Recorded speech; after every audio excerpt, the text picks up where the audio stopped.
orar. Quem é Deus para você? Quem é Deus para você? Não precisa que você defina o conceito que você aprendeu lá na classe de Capricórnio, não. O que é Deus para você?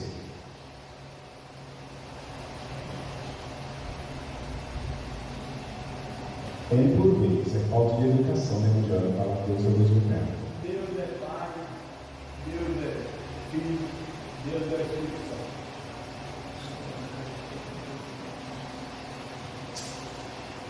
E aí, quem é o seu Deus?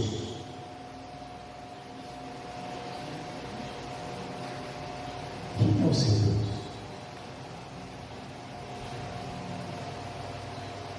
Gente, não estamos falando de futebol, não, estamos falando de Deus. Nós estamos aqui. Você está aqui em nome dele, reunido em nome dele, para ele, para a glória dele. Quem é esse Deus que te trouxe aqui?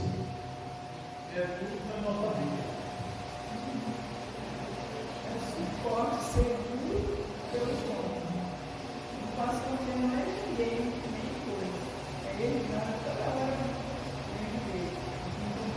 Com esperança. Eu preciso de saber quem é para você, para a gente começar a entender esse negócio. Irmã Helena. Para mim, ele é nosso Pai, a quem eu tenho toda confiança em entrar no meu quarto e falar dele. Qualquer lugar que a gente estiver, a gente tem toda confiança de estar conversando com ele, pedindo conselho e saber esperar, porque ele fala com nós. É o Deus que fala com a gente. Nós precisamos. É um Deus relacional. Irmã Vera.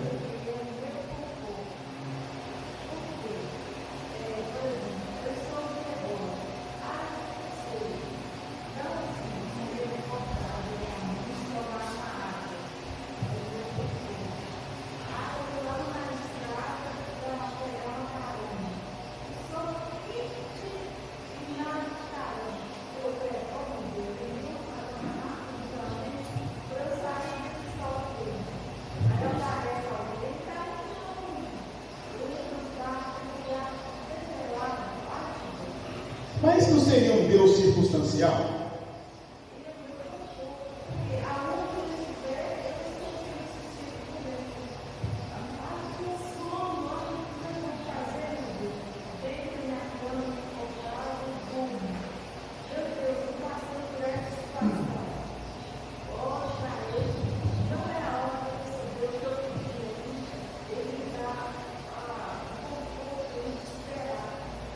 Ok. E conceituar, será que nós conseguiríamos? Deus, para mim, ele é todo poderoso, é o soberano sobre todas as coisas. Ele é o único, e a ele devemos dar toda a honra, toda a glória, todo bem, nosso viver, todo bem, nossa vida, nossa saúde. À luz de João, no capítulo 4, vamos tentar olhar para ver um pouquinho do conceito. O que diz-nos lá no verso 23 e 24? Nós aprendemos que Deus é Espírito, não é isso? Né? Um dos conceitos lá da sala que você aprendeu, Deus é Espírito, incorpóreo, e aí vai mais um monte de coisa, aí depois é falar dos seus atributos. Mas o que João 4, 23 diz? Mas vem a hora e já chegou, em que os verdadeiros adoradores adorarão o Pai em espírito e em verdade, porque são eles que o Pai procura para os seus adoradores. E o verso anterior? 22. Vós adorais o que não conheceis, nós adoramos o que conhecemos, porque a salvação é de Deus. Será que é possível nós adorarmos sem conhecermos? Por que eu estou fazendo essa pergunta? Eu estou perguntando a vocês.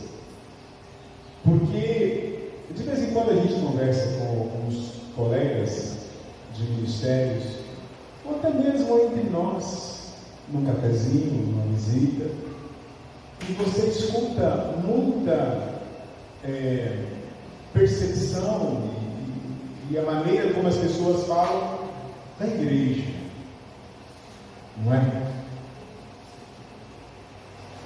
Nós, às vezes, conceituamos uma boa igreja apenas por fatores externos, ou por fatores que são visíveis aos nossos olhos. De modo que uma igreja agradável para muitos é uma igreja super animada, é uma igreja cheia, é uma igreja que tem trabalho segunda e entra na segunda, e isso para as pessoas às vezes é uma igreja excelente. E quando você fala de cristão, as pessoas também vão no mesmo segmento. Eu como cristão, eu não falto a culto, eu devolvo os meus dízimos e as ofertas, eu visito, eu oro, eu tenho compaixão. Ok? Mas isto não qualifica a mim e a você como um verdadeiro cristão. Porque ser cristão vai além disso. E sem falar no tempo que nós vemos hoje, que as pessoas falam que ele está fria. Aí quando você afunila a conclusão, eu também estou sem ânimo, eu estou sem coragem, eu estou perdido. Irmãos, quando você olha para essa película que você leu comigo, você vai ver que esse diagnóstico não é novo. Esses perigos que nós corremos não é só da nossa geração. E louvado seja o Senhor, porque nesse sentido nós somos muito mais bem-aventurados, porque nós já temos a Bíblia escrita e nós temos vários exemplos. E quando você olha para o que Paulo fala na sua carta a 1 Coríntios, ele convida, olha para os exemplos de Israel, para que vocês não incorram no mesmo problema ou no mesmo erro que eles incorreram. E ali ele vai dizer das consequências do que aconteceu com o tempo de rebeldia e com as atitudes dos israelitas. Portanto, meus queridos irmãos, desânimo, frieza, também era a situação do povo de Deus nos dias do profeta Malaquias. Mas pastor, o profeta estava do lado. Sim.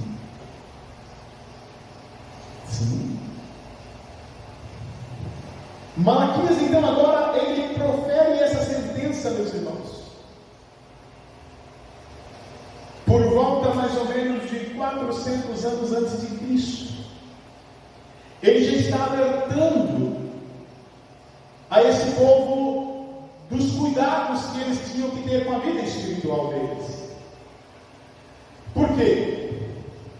Porque entendemos nós que o fato importante, então, aqui, meus queridos, que você tem que entender. Abre sua Bíblia aí, dividindo do Velho Testamento para o Novo Testamento. Abre sua Bíblia.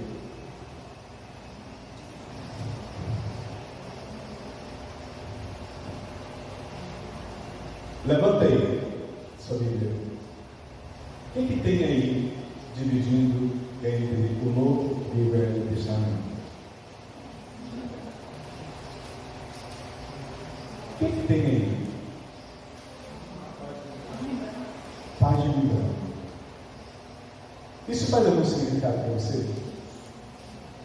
Será que só está aí para dividir Novo e Velho? O que você acha? Fala para eles, Sandrão. Fala para eles. Eles sabem, já aprenderam isso aqui. Né? Já aprenderam? Eles ficaram no nome, eu falei. Significa essas partes de branco. Período.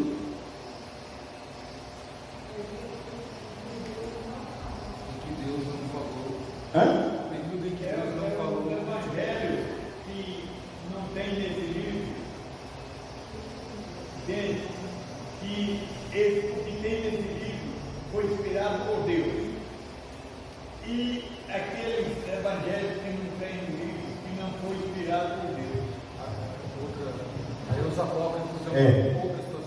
São os apócrifos, não os inspirados. Mas essa página que está aí, meus irmãos, para nós, é o período conhecido como o período do silêncio.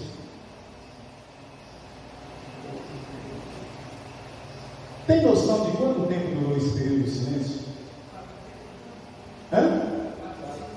Exatamente.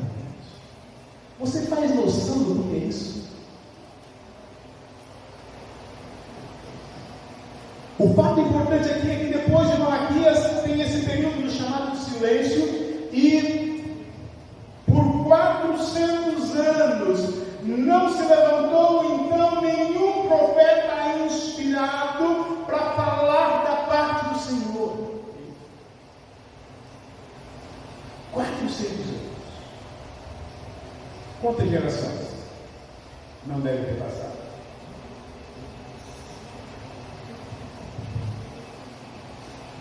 Quando é que esse período encerra do silêncio? Aí você vem cá no Novo Testamento. Esse período, meus queridos irmãos, ele se encerra com o nosso irmão João Batista. E automaticamente em Cristo em sequência. Porque João Batista agora ele já vem pregando uma mensagem. E a mensagem dele é muito simples: arrependei-vos. É por isso que nós aprendemos que João Batista, ele então foi o precursor de Jesus, porque ele veio preparar, ele veio sedimentar o caminho para que o nosso Senhor pudesse vir. Mateus 1, a partir do verso 20 e 21. E o seu nome será Jesus, falando para a mãe dele, né? Porque ele salvará o seu povo dos pecados deles. Meus irmãos, a mensagem profética de Malaquias é uma sentença, não é então uma mensagem consoladora, mas é uma mensagem de confronto, de censura por parte do povo do Senhor. O profeta está censurando o comportamento do povo de Deus, o profeta está censurando o culto do povo de Deus, está censurando até mesmo a oferta do povo de Deus. É por isso que nós falamos que é uma mensagem confrontadora, dura, mas para o bem daquele povo, bem como para o nosso bem. Sabe por quê, meus irmãos? Eu vou falar um negócio aqui, se está gravando aí, vai ser dia de sair depois, viu? Brincando. Nós não podemos perder mais tempo. Como servos de Deus, não. Ou nós levamos a Deus de fato a sério,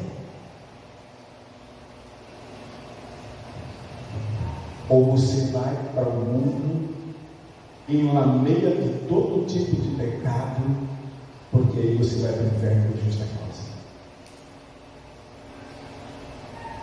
Nesse sentido que eu estou falando, viu?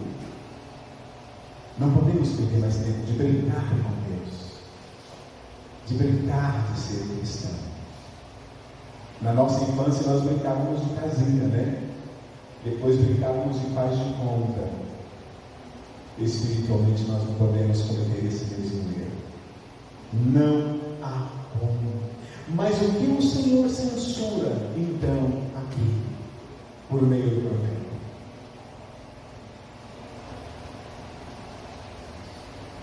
O que você acha? Eu já falei aqui.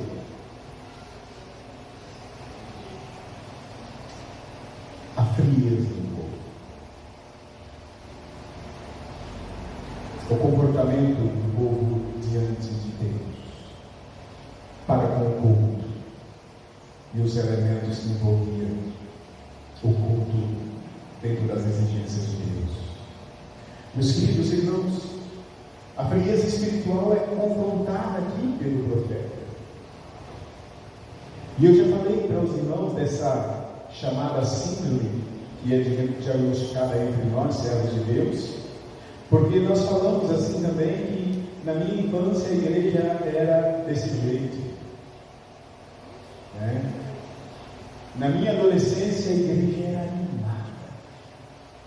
Na minha mocidade, nós fazíamos e acontecia. Mas hoje não é assim. Eu lamento que você escuta de vez em quando. Eu lamento que você escuta de vez em quando. Mas aí tem uma pergunta agora a ser feita: o que mudou? Considerando essa fala, o que mudou?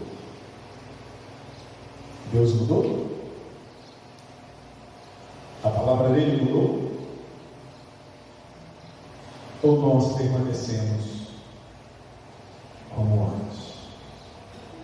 São perguntas para nós refletirmos. Meus queridos irmãos, voltando aqui agora para o nosso texto, já fazia mais de 100 anos que o povo tinha sido tratado no cativeiro e voltado, mas ainda eles, aliás, a razão que os tinha levado para a Babilônia foi a sua teimosia, a sua rebeldia, a idolatria, e nesse ínterim houve então uma reforma religiosa feita por dois irmãos nossos, Neemias e Esdras.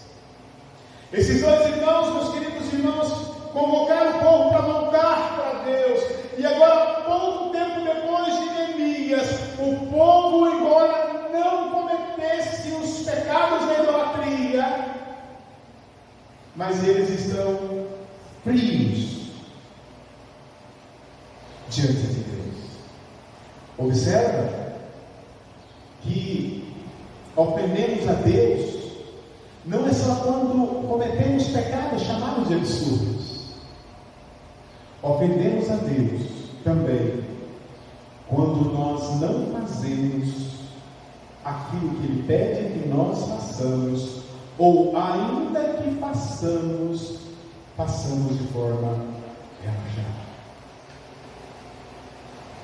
É isso que o profeta está falando aqui, meus queridos irmãos. Esse povo estava frios para com o Senhor, e é esse o motivo principal da acusação de Deus: a frieza espiritual.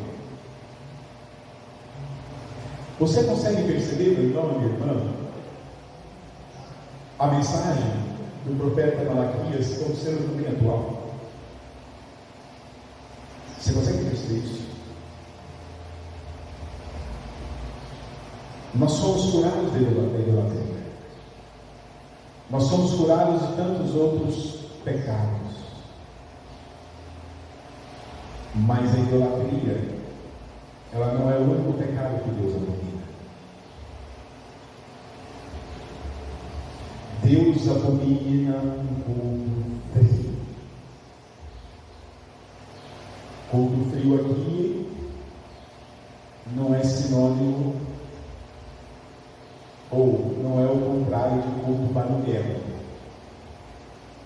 Não estou falando de culto barulhento, estou falando de culto frio, culto sem vida. Deus abomina um culto indiferente. Quando você está diante e junto do povo de Deus, reunido no nome de Deus, mas você está sentado nesse banco, mas com a cabeça lá, não sei onde. Culto indiferente. Deus, meus queridos irmãos, detesta um culto que é feito só por formalismo. A protoforma do culto é assim, assim, assim, não passa de um rito.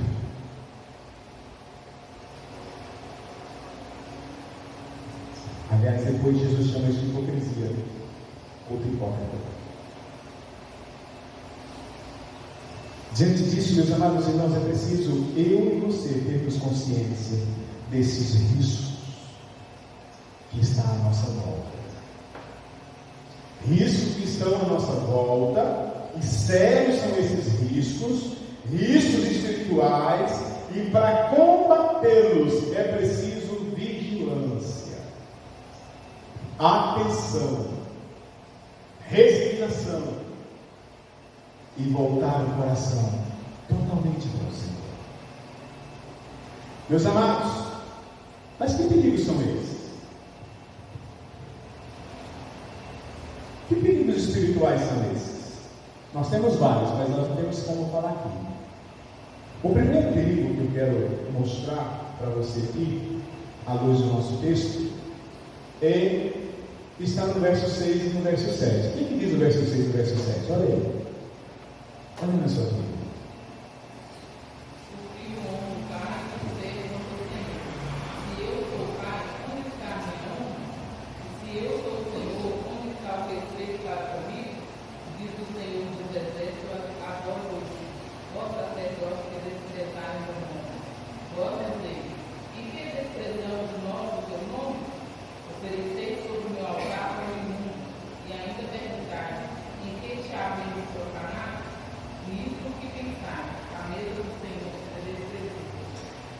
Especificamente agora, ele está falando para quem? Você consegue identificar aí?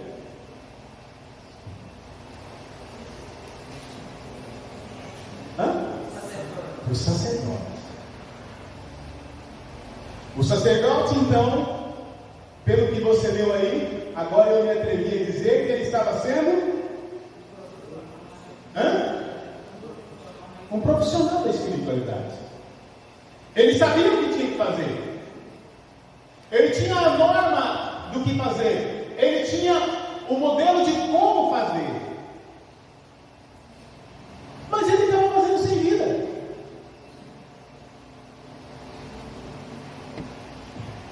Na verdade, meus queridos irmãos, o profeta está dizendo aí que nós temos que tomar muito cuidado e fugir do perigo, grave isso, de fazermos a obra de Deus sem andar com Deus, sem ter vida com Deus. Isso é muito sério.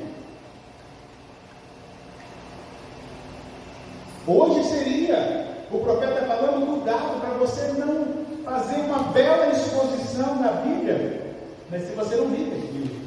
Cuidado para que você não cante aqui as mais belas canções, mas se você não vive aquilo. Cuidado para que, ainda que você venha e encha esse lugar aqui de dinheiro, mas se você não anda com Deus. Cuidado.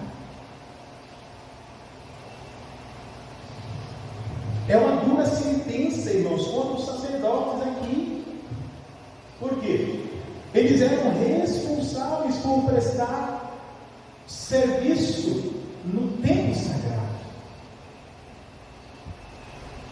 E é interessante, meus queridos irmãos, que se você for olhar mais a fundo, você vê que esses homens recebiam pessoas. Eles oravam pelas pessoas. Eles abençoavam as pessoas no templo. Mas aí é que você vai pensar em como estão as coisas. Mas pastor, eles não estavam fazendo aquilo que eles tinham que fazer? Estavam.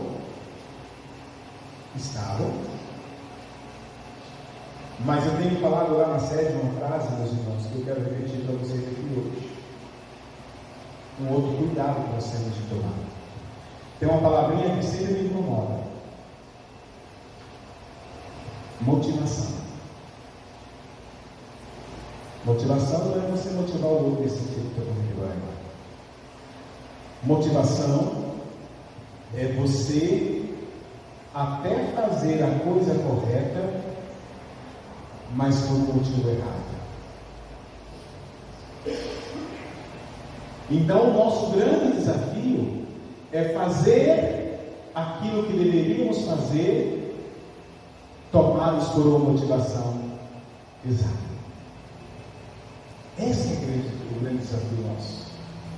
Por que, meus queridos irmãos? Esses irmãos, eles oravam com os outros queridos, eles prestavam culto a Deus junto a elas, ofereciam holocaustos ao Senhor, cuidava de toda a área do culto, trocava os pães da proposição no templo, acendia o incenso no altar, mas o coração deles estava longe de Deus. Não andavam com Deus, não amavam a Deus de fato e de verdade. Esses que faziam a obra de Deus, mas não andavam com Deus, não honravam a ele. Olha o verso aí, Estela, que você leu. O filho honra o pai. O servo honra o seu senhor. Aí Deus fala para eles: se eu sou pai, onde está a minha honra? Se eu sou o Senhor, cadê o respeito comigo? Deus chama eles em particular. E é interessante, meus queridos irmãos, que agora Deus os acusa de não honrarem o nome do Senhor.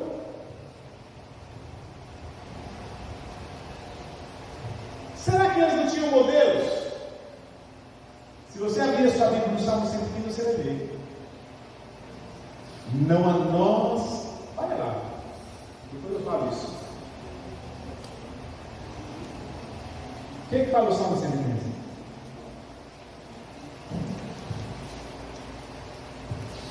Não a nós, Senhor, não a nós, mas ao teu nome da glória. Olha que interessante. Misericórdia e da tua fidelidade. Porque diriam as nações: onde está o Deus deles? O céu está o nosso Deus. Tudo faz como lhe agrada. Afiou o seu ouvido deles, obras das mãos dos homens. Senhor, profano, que mora no veio, como no morro, seu nariz tem nariz no cheiro. Sua mão uma copa, os seus pés no mando. São eles agradadores. Tornem-se semelhantes a eles, os que os postos por Olha que interessante, irmão. Obrigado, irmão Tiago. Olha que interessante. Deus está falando aqui que Deus está acusando eles de não honrarem o nome dele. E aí, quando você olha nos Salmos, ele fala o contrário. Não a nós, Senhor, não a nós, Senhor, mas é o teu nome da glória. Se você for buscar definir no Velho Testamento a palavra honra, meus irmãos, é muito forte. É muito específica. Deus tem uma outra acusação contra os profetas, irmãos. Qual é?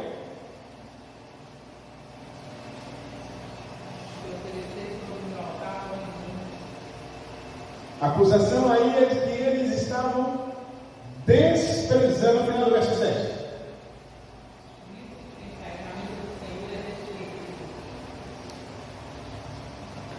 Perdoa, no final do verso 6.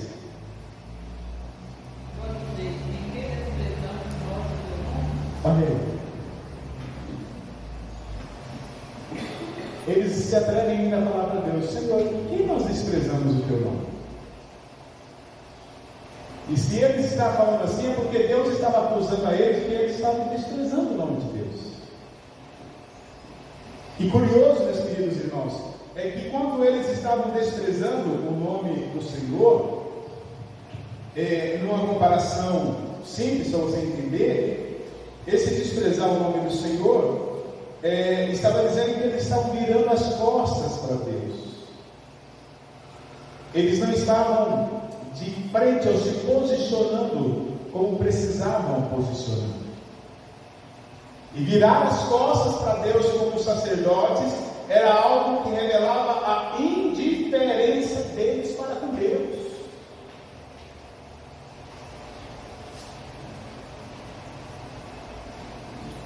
Era como se eles falassem assim: eu não estou vendo Deus. Deus não está aqui, portanto eu vou fazer do meu jeito.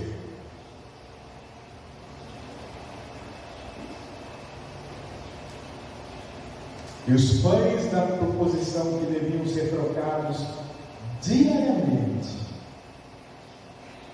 Você leu aí comigo que eles estavam imundos. Olha só, verso 7. Imundos. Aí você está perguntando aí: mas pastor, o que isso tem comigo? O que isso tem a ver com a igreja pedindo isso? Não sei. Mas uma coisa eu sei.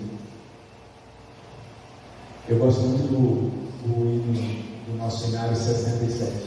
Sonda, meu Deus, pois vês meu coração. Prova, meu Pai, te peço em oração. Meus queridos, Deus sonda. Deus conhece. Você pode esconder de mim, do marido, da esposa, do patrão, do conselho, mas de Deus não. De Deus não. Deus sonda. Tem uma palavrinha muito difícil que a minha mãe envolve. Deus perscruta. Acertei. Deus conhece. Não adianta brincarmos com Ele. Pelo contrário, o apóstolo Paulo nos adverte também, quando ele fala aqui de Deus não se zomba. A sentença do encontro dos sacerdotes, e é para todos que fazem a obra de Deus sem levá-lo a sério. A advertência para nós hoje é: não incorramos nesse risco de nos tornarmos apenas um profissional. Aliás, eu tenho que ficar tão sério hoje, em algumas igrejas, as igrejas estão contratando músicos. Nada contra pagar. Se você puder abençoar aqui, diga ok. Mas é a forma como muitas igrejas estão fazendo. O camarada vem na hora que tem que vir, ele faz o que tem que fazer, encaixopa os instrumentos e acha absurdo? Vai no grande centro. Não sei se o Tiago está vendo alguma coisa lá nesse tipo. Profissionais. Né? Então, profissionais. Profissionais. Irmãos, não podemos incorrer nesse risco. Serviço para Deus não é obra de caridade. Você está pensando que Deus está te devendo um favor por você vir aqui? Engano seu. Logo seria eu se achar que Deus está me pedindo um favor para me fazer o que eu estou fazendo aqui, para vocês virem cantar ali. Bênçãos somos nós. Deus te basta. Nunca esqueça disso. Ele é ilimitado. Ele obra assim também. Nós é que somos eternamente dependentes dele. Eternamente. Meus queridos, quando você e eu servimos a Deus, nós não estamos fazendo ação social. Sabe por quê? Olha o verso 14 aí. Olha o verso 14. O que diz aí? Pois mal que vocês me enganaram, que tem um animal sadio no seu rebanho, promete e oferece ao Senhor um defeituoso, porque eu sou grande rei, diz o Senhor dos exércitos. O meu nome é terrível entre as nações. Que bênção! Eu sou o grande rei. Eu sou o grande rei. Deus é o Senhor. Outra coisa que eu quero chamar a sua atenção aqui, irmãos, vocês podem falar também, viu? É aquilo ali, ó. Ou você acha que eu estou apelando? Olha o verso 8, para você entender o que eu estou falando. 8 e 9.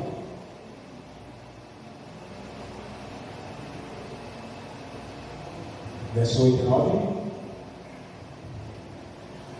Quando trazeis animal cego para os sacrificardes, não é isso mal? E quando trazeis o coxo ou o enfermo, não é isso mal? Ora, apresenta-o ao teu governador. Acaso terá ele agrado em ti e te será favorado? Diz o Senhor dos Exércitos. Agora, pois, suplicai o favor de Deus, que nos conceda a sua graça, mas com tais ofertas nas vossas mãos, aceitará ele a vossa pessoa? Diz o Senhor dos Exércitos. Verso 13 e 14, continua. 13 e 14. E dizeis ainda, que canseira, e me desprezais, diz o Senhor dos Exércitos. Vós ofereceis o dilacerado e o coxo e o enfermo, assim fazeis a oferta. Aceitaria eu isso da vossa mão? Diz o Senhor. Pois maldito seja o enganador, que tendo um animal sadio no seu rebanho, promete e oferece ao Senhor um defeituoso. Porque eu sou grande rei, diz o Senhor dos Exércitos. O meu nome é terrível dentre as nações. Esse povo estava trazendo para Deus a sogra. A sogra. O povo estava trazendo, levando para Deus animais cegos, animais coxos, mancos, animais doentes.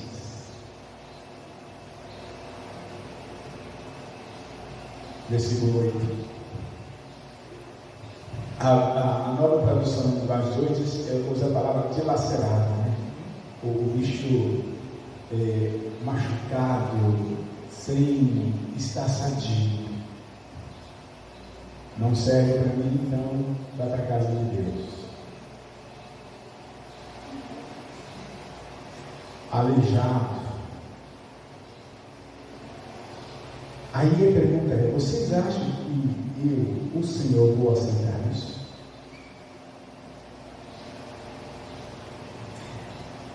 E ele usa um exemplo. Pega isso e apresenta ao governador, ao seu governador. Apresenta hoje algo para o Zé.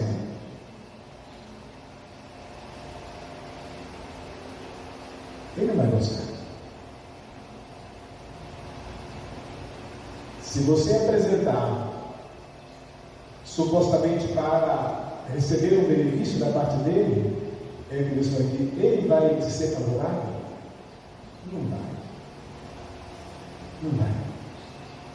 Meus irmãos, trazer sobras para Deus, levar para Deus aquilo que ninguém mais quer, a oferta que não serve para mais nada, o resto também não vai te tornar aceito diante de Deus. É feia essa frase aqui, mas ela é real. Deus não precisa do meu resto nem do seu resto. Deus não precisa do seu resto e da sua saúde. Deus não precisa do resto da sua inteligência. Deus não precisa do resto do seu dinheiro. Deus não precisa de resto de nada nosso. Pelo contrário, nós aprendemos que dele deve ser a primazia de tudo quanto temos e somos. A Ele as primeiras coisas, a Ele o melhor da minha saúde, a Ele o melhor da minha alegria, a Ele o melhor do meu rebanho, a Ele o melhor da minha casa, a Ele o melhor da minha saúde, a igreja dele o melhor do que eu tenho e sou. Deus não precisa de restos nossos. Parece grosseria, mas não é grosseria, é exemplo. E nós temos que tomar cuidado para não nos iludirmos, pensarmos que está tudo bem, mas quando examinarmos, veremos que não está. A decadência derrocada, ela procede de coisas sutis que tem passado às vezes desapercebido aos nossos olhos e ouvidos. Cuidados. E tem mais, irmãos. Não adianta eu querer mentir para Deus, enganar, tentar depositar no gasofilaço o dízimo que não é dízimo. Atos 5, na missa dele. Atos 5, tem um exemplo na missa dele. Lembra o que eles fizeram? Tentaram enganar a Deus. E Deus fala para eles de forma muito clara: olha, eu pedi isso para vocês tivessem guardado isso para vocês. Não tinha diferença. Agora, mentira não. Mentira não. Disseram a Deus que estava dando tudo, portanto foram sentenciados de morte. E diz lá ainda que Satanás tinha enchido o coração deles. Eles deram o restante. Hã? Venderam e deram o restante.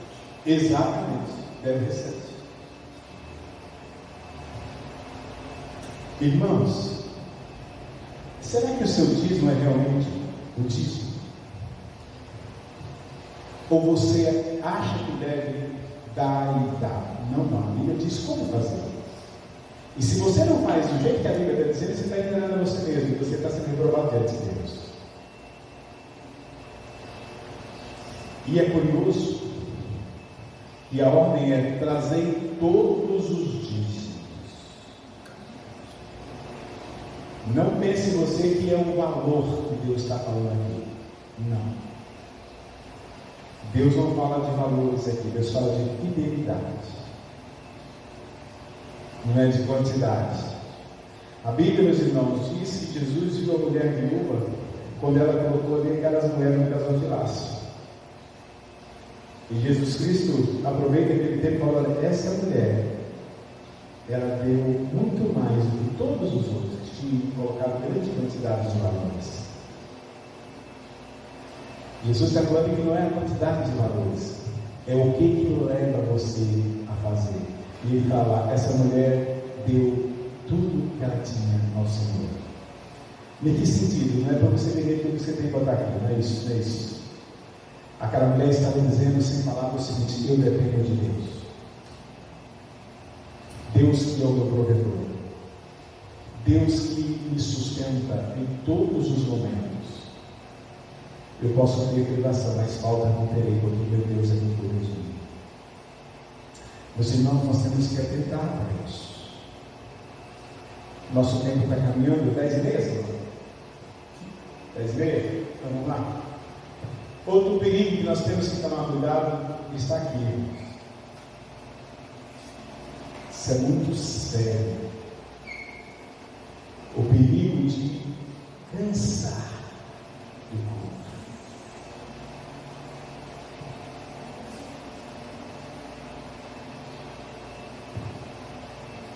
Olha o verso 10. Olha o verso 10. O que diz?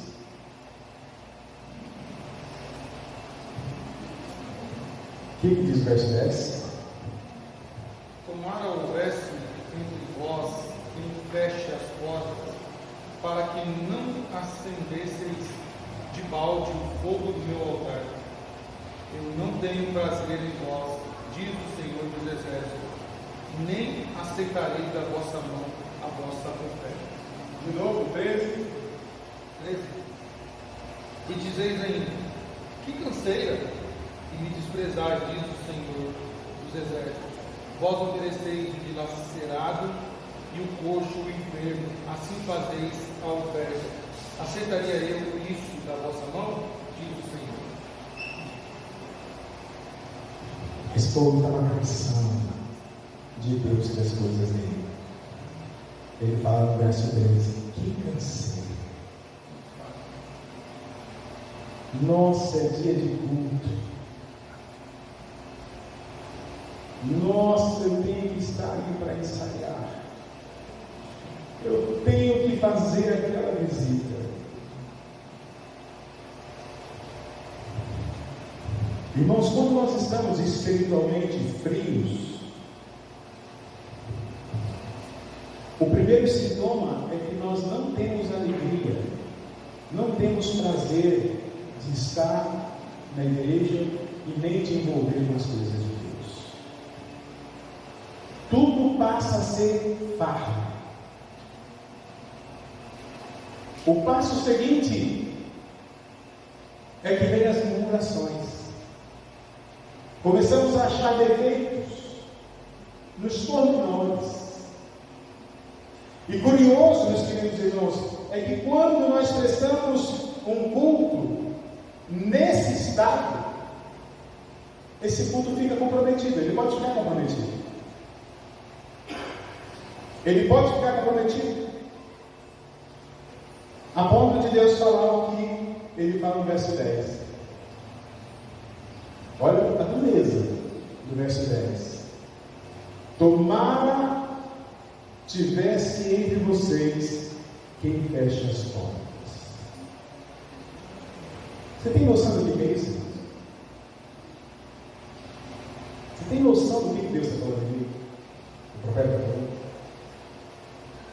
O profeta está dizendo aqui, meus queridos irmãos, que quando nós prestamos a Deus um culto sem vida, um culto frio, Deus está dizendo que é melhor a igreja estar com a porta fechada do que prestar um culto desse jeito. Duro. É melhor a igreja estar com a porta fechada. Nessa sequência aqui, eu não tenho prazer em vós e nem aceitarei o culto. É um elo. Não é não. É um efeito dominó, efeito cascata.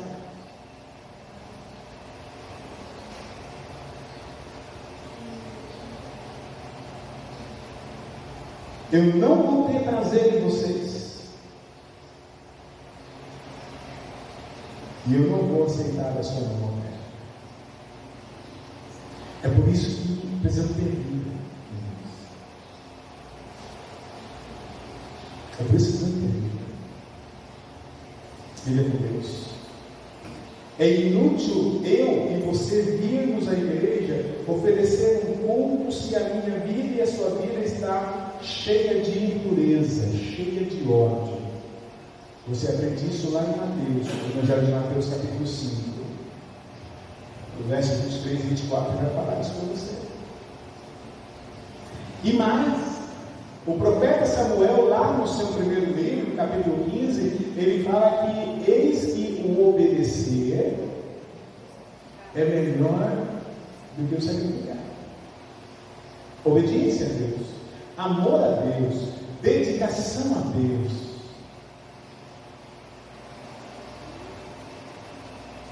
Isaías, no capítulo 1, quando também ele vai denunciar o pecado do povo, ele diz que Deus sequer estava ouvindo as orações daquele povo por causa da hipocrisia do povo deles. Isaías 1, verso 13.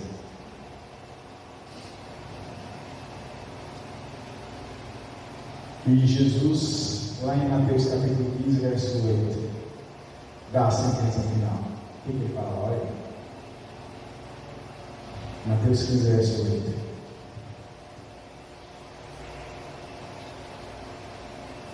Esse povo honra os lábios, mas o seu coração está longe de mim. Que a palavra mais dura que é essa? Esse povo me honra com seus lábios, mas o coração deles não me pertence.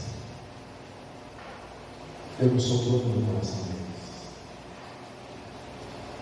Consequentemente, é um povo de dura cerviz, coração transviado, porque não vive comigo. Eu comecei a ler um livro, irmãos, e assim, eu estou lendo com bastante calma, do Luciano Subirá. Não estou fazendo propaganda não, só estou falando do nome, viu? Até que nada mais importa. Alguém entendeu? E aí, Tiago? É animador ou não? Até que nada mais importa. Pode adquirir aí, viu? Pode ler. Aquilo ali você tem que ler bem devagarinho para você não perder tempo. Até que nada mais importa. Perceba você, meu querido, que o verso 13 está dizendo aí, que canseira. Qual a causa dessa canseira? Você imagina? Hã? Exatamente. O pecado deles era o resultado dessa canseira. Ou estava resultando dessa canseira. Porque eles estavam tendo desprezo para com o Senhor. É um pecado que cansa, irmão. Não é a duração do culto. Não é a forma do culto. você pode gostar de um jeito de um pregador mais dinâmico, outros mais concentrado, um que fala mais alto. Isso aí é dom de nós, é gosto pessoal. Mas a essência do culto não. Então não é o tempo que o culto dura, não é a mensagem trazida. Quando o ofertante não tem prazer em Deus, ele não está bem espiritualmente, portanto, para ele tudo vai estar bem. Tudo vai estar bem. Pastor não presta, presbítero não presta, diácono não presta, meu irmão do banco não presta. É assim. Meus queridos, nós precisamos de vigor espiritual. Nós precisamos de renovação espiritual. Nós precisamos de vida com Deus. Nós temos que entender que isso não implica, como já falei, em som alto, em agitação. Eu estou falando de comunhão com Deus. Você quer renovação?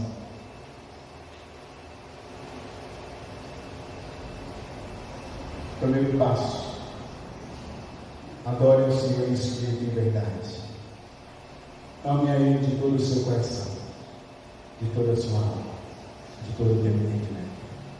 Dependa exclusivamente do seu Deus e comece a fazer a Ele tudo com excelência, com alegria, com paz. Tenha comunhão com os irmãos.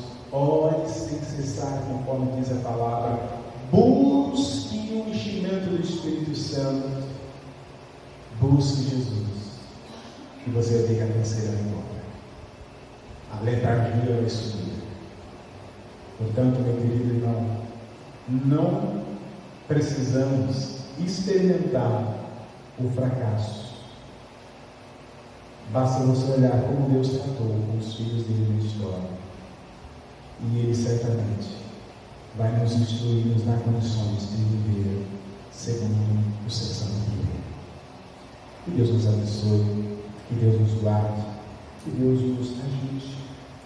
Você tem alguma pergunta, alguma contribuição? Já estamos terminando o nosso tempo.